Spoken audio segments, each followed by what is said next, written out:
Once, mankind accepted a simple truth. There are relics that predate the universe itself, an ancient force of infinite destruction. The Tesseract was the jewel of Odin's treasure room. Legend tells us one thing, history another. But every now and then we find something that belongs to both. There were 6 singularities. Then the universe exploded into existence, and the remnants of these systems were forged into concentrated ingots. Infinity stones.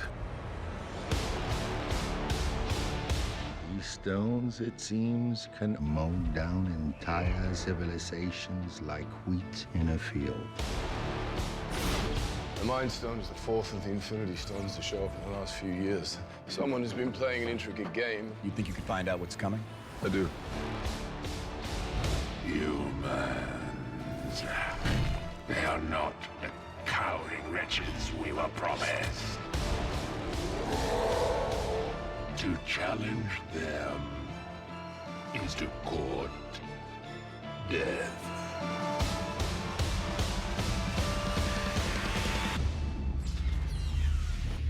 Fine. I'll do it myself. Since we've been building the Marvel Cinematic Universe, we've been building to this idea of the Infinity Stones. And what's fun about the Infinity Stones in the comics, or the Infinity Gems as they were known initially, is there's like this huge, incredibly powerful set of MacGuffins, for lack of a better word, that kind of existed on this cosmic level and represented the culmination of the whole Marvel Universe. We hit upon the idea years ago that we could make the Infinity Gauntlet the big thing that's overarching in the entire Marvel Cinematic Universe and kind of culminate in an Infinity War movie. Thanos has always been sort of grand puppet master because he really is a god. Even more than Thor, he is like a supreme being of evil. And so the idea that he was the prime mover behind all of this just seemed natural. Once that gauntlet's filled and he's got all the stones, then anything is possible.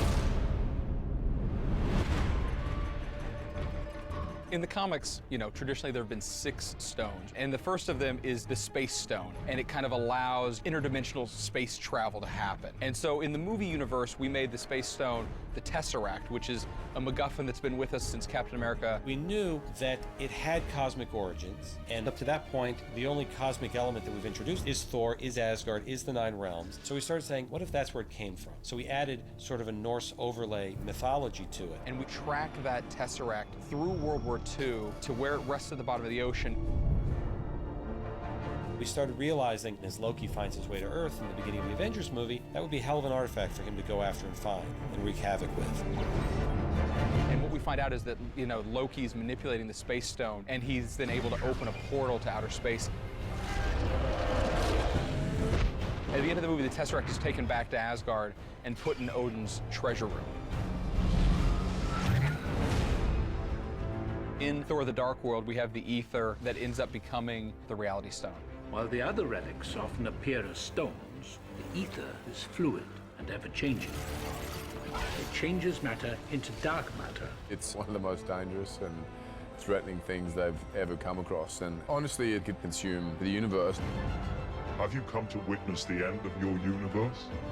I've come to accept your surrender.